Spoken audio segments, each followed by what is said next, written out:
I'm Christy Baran, and I'd like to welcome you to the Web Video Means Business team. If you don't know him already, please let me introduce you to our chief YouTubeologist, maybe the most qualified expert anywhere on helping businesses use web video and YouTube to increase sales, Mr. Robert Scott. Thanks, Christy. And on behalf of the entire SEO for Video staff, let me welcome all of you to the team as well. We're thrilled to have the opportunity to present Web Video Means Business, the playbook. The first thing I want to stress is that this is a hands-on seminar. What you're going to see here may blow your mind, but it's for real. And the sooner you roll up your sleeves and get started on your own YouTube video campaign, the sooner it'll be true for your business as well. Okay, Robert, everyone's rearing to go. Where do we start?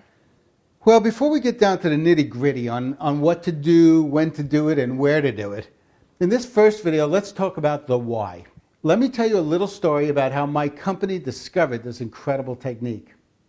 Let's take a look at some typical results from a YouTube search. If you notice on YouTube, as usual, you have the yellowed out ads on top, and then you have your results below. So in this case, I put in Phoenix aerial video. And here you see the results below the ads. This video, a number of these videos on the very first page were shot by my company for a client. We were hired by a Phoenix, Arizona advertising agency to do a number of commercials for a large Phoenix home builder. The video I'm clicking on right now is the result of one of the shoots. Our traditional technique is that when we upload a video for a client to proof, we would upload it to either YouTube or Vimeo or any one of the services out there so that the client could go up and proof it. And when we did, we would put our settings on the video to very tight privacy settings so that only our client could see it. So in other words, we weren't introducing our client's material to anybody who wanted to stop by the video. In this particular case, we shared ownership of the video we had shot.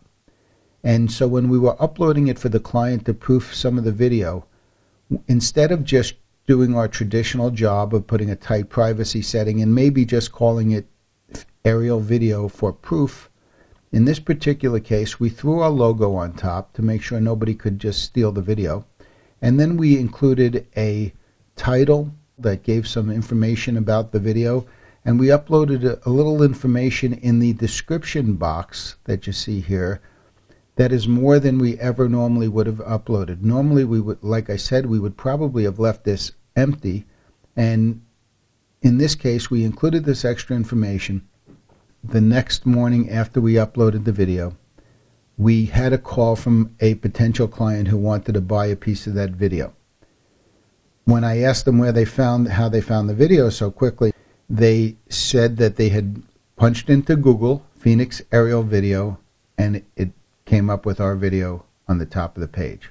So I said, you must mean you punched it into YouTube. And they said, no, we punched it into Google. So of course I got off the phone. I hurriedly clicked over to Google and I put that same search in Google. Now that day, and this is about 2 years ago, when I did that search, our video came up number 1. In the past 2 years, Google's made some adjustments to various searches, and so at this point, the video comes up number 1 in the video categories below it, but there are some other links that are listed above it. Now, just to make a point about that, anybody who's grown up in the 20th century, 21st century, has more of an appreciation for video than they do to go click on a website. If they see that cute little thumbnail, they have so much more likelihood of clicking on your link than they do to that web page above it. I'd say it's more advantageous to have your video there than your own website. If your website was number 1 and your video was number 1 video right below the website on page 1 of Google, I'd say people are much more likely to click on your video than they are on your website. More than 2 years later, those videos continue to return on page 1 of Google search results and generate sales.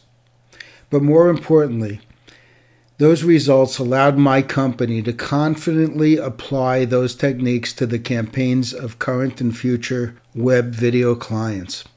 And we've gotten stunning results. Okay, team, let's go.